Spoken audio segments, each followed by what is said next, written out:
Hello, my dear students. Today's topic is bryophytes. Bryophytes are amphibians of the plant kingdom. Bryophytes are the simplest and most primitive land inhabiting cryptogams.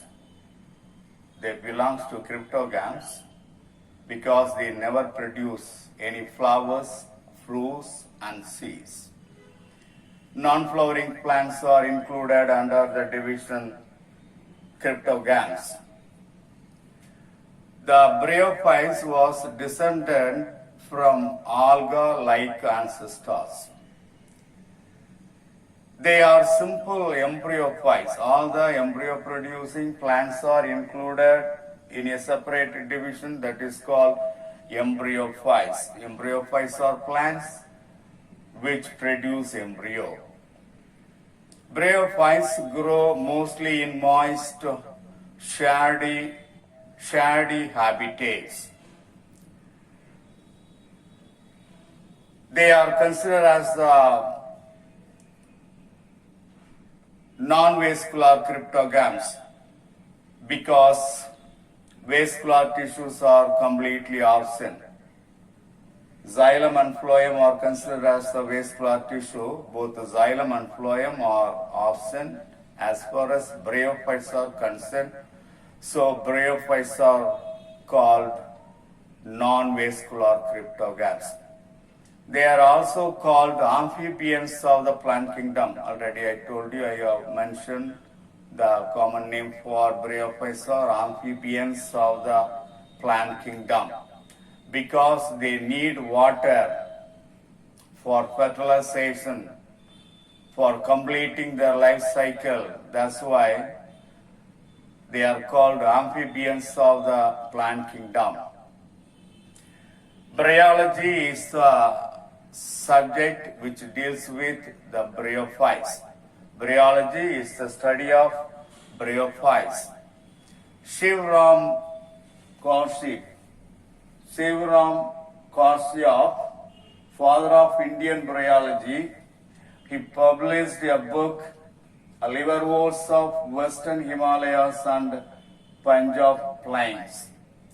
He identified a new genera in bryophytes, Atkinsoniella, number 1, number 2, Sachia, number 3, Swardiella, number 4, Stephanosoniella.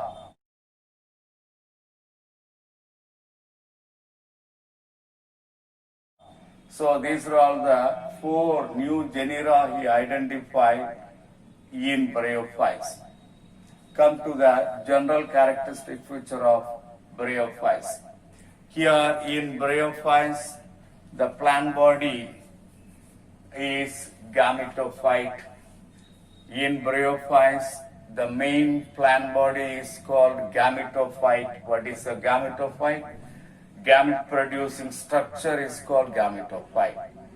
When a plant body produces male and female gamete or male gamete, either male gamete or female gamete, such a plant body is called gametophyte.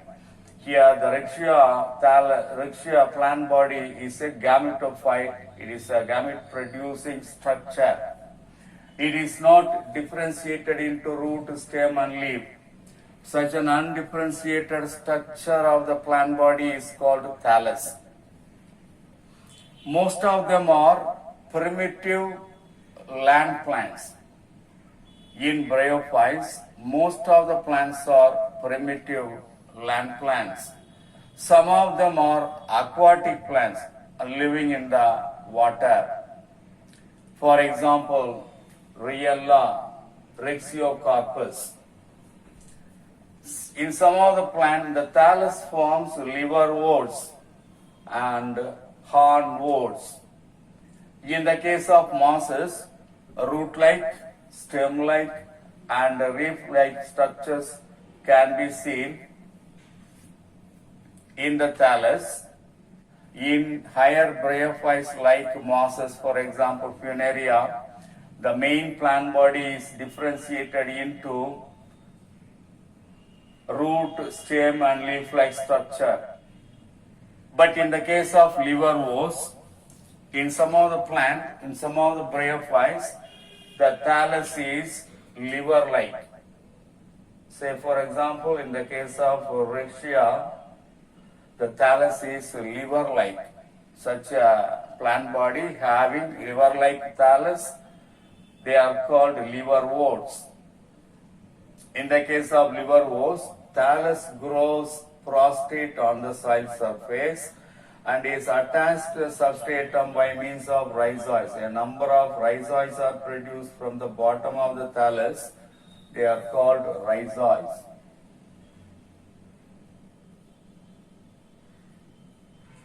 The rhizoids are root-like structure produced in all bryophytes. Exactly, they carry out the functions of the root of the higher plants. They absorb water and minerals from the soil. They fix the thallus in the soil firmly or in the substratum firmly. So they are rhizoids. What are rhizoids? Rhizoids are root-like structures produced in the thallus of bryophytes. They are called rhizoids. There are two types of rhizoids, smooth-walled rhizoids and pecked rhizoids. When the rhizoid is having smooth wall, they are called smooth-walled rhizoid.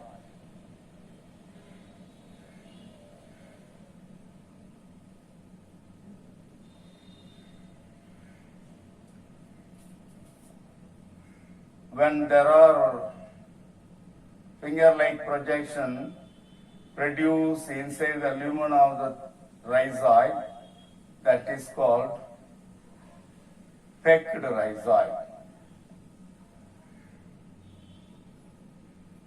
So this is pecked rhizoid.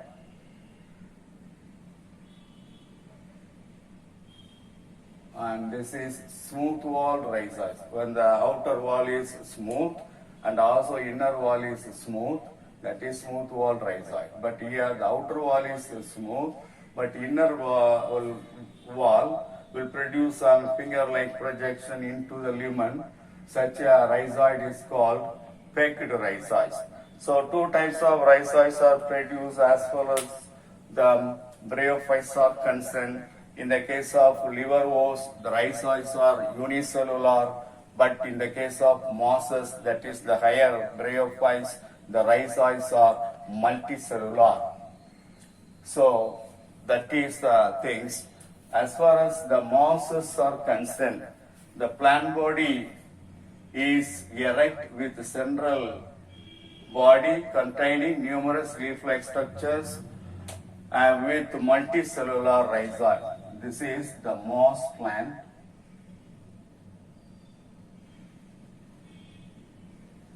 This is the central body which produces leaf-like structure, and at the bottom root-like structures are produced. They are called rhizoids. Already I told you. Leaf-like structure.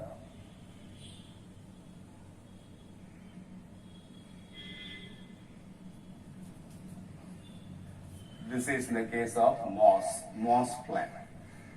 This is in the case of Rexia. Rexia considered as the liverwort.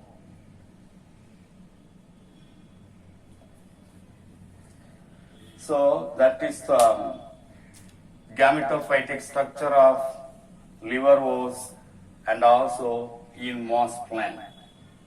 In moss, multicellular rhizoids are produced. What are rhizoids? Rhizoids are root-like structures produced in all the bryophytes. They carry out functions of the root of the higher plants. They absorb water and minerals from the soil, and they fix the bryophytic thallus with the substratum firmly. That is, waste cloth tissues like xylem and phloem are often, in the case of bryophytes, So the bryophytes are called non-vascular cryptogams. Two things you have to remember: bryophytes are amphibians of the plant kingdom. Second, they are considered as the non-vascular cryptogams. Because why? They don't have vascular tissues like xylem and phloem. Xylem and phloem are completely absent as far as bryophytes are concerned. So they are called non-vascular cryptogams. Cryptogams, you know, the non-flowering plants are included in the subdivision, the division that is called cryptogams.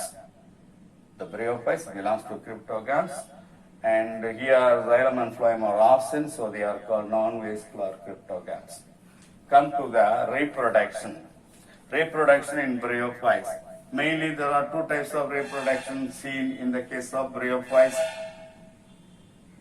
One is vegetative reproduction, second one is sexual reproduction. Vegetative reproduction takes place by the following method. Number one, formation of adventitious buds. In the case of Rexia, adventitious buds are produced from the thallus, each one separated from the thallus and grow into a new thallus. That is the formation of adventitious buds as far as Rexia are concerned. Rexia is concerned. Second one is tuber formation. Tubers are spherical shaped structure produced from the thallus. Say for example in the case of Anthoceras,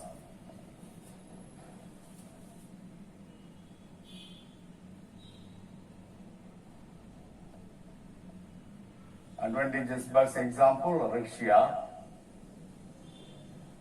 tubers, Anthoceras. In the case of Anthoceras, some spherical shaped structures are produced from the thallus, each one separated from the mother plant and grow into a new thallus. That is the vegetative reproduction by means of tubers. Third one, small detachable branches are produced. Small detached branches are produced from the thallus. This is the detached branches. They separated from the mother plant and grow into a new thallus. That is the next vegetative reproduction.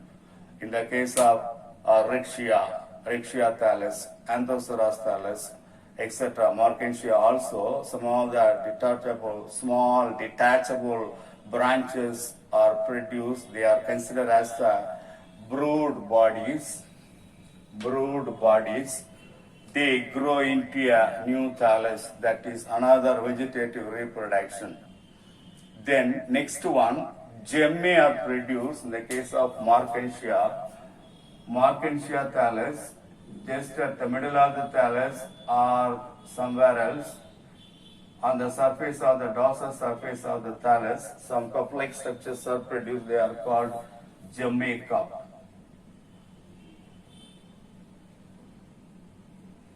Each gemma cup produces a number of spore-like structures. They are called gemmae. So inside the gemmae cup, gemmae will be produced. Each gemma gives rise to a new thallus during flowerable situation. So that is the vegetative reproduction as far as bryophytes are concerned. Come to the sexual reproduction. Here in bryophytes, oogamous type of sexual reproduction takes place. What is oogamous? When male and female gametes are morphologically, both morphologically and physiologically dissimilar, that type of sexual reproduction is called oogamous type of sexual reproduction. Here, the male sex organ is called antheridium and female sex organ is called archegonium. They are multicellular, having outer protective covering. Male gamete is called anthrozoid. Each anthrozoid is having two flagella, so it is a biflagellate. Male gametes are anthrozoids, biflagellate. During fertilization, the anthrozoids swim in water and reaches archegonium. So water is essential for the sexual reproduction of bryophytes for the fertilization of the bryophytes. That's why it is called amphibians of the plant kingdom. That's another reason. During fertilization, several anthrozooids swim in water and move towards the archegonium, reaches the archegonium and fuse with the egg to form zygote. So water is essential for fertilization. The zygote is the first cell of the sporophytic generation. The zygote divides repeatedly and form multicellular embryo. The embryo is exoscopic. First, the zygote divides transversely into two, outer cell and inner cell. This is the outer cell. This is inner cell. The outer cell of the divided zygote embryo is formed. That's why the embryo is exoscopic. The embryo divides and gives rise to sporophyte. So after so many division takes place in the embryo, after that the embryo that forms the sporophyte of bryophytes. So that is the sexual reproduction of bryophytes. Today we have seen about the introduction about bryophytes. They are called amphibians of the plant kingdom, and also they are called non-vascular cryptogams. General characteristic features we have seen: reproduction, two types of reproduction, vegetative reproduction and sexual type of reproduction we have seen. That's all.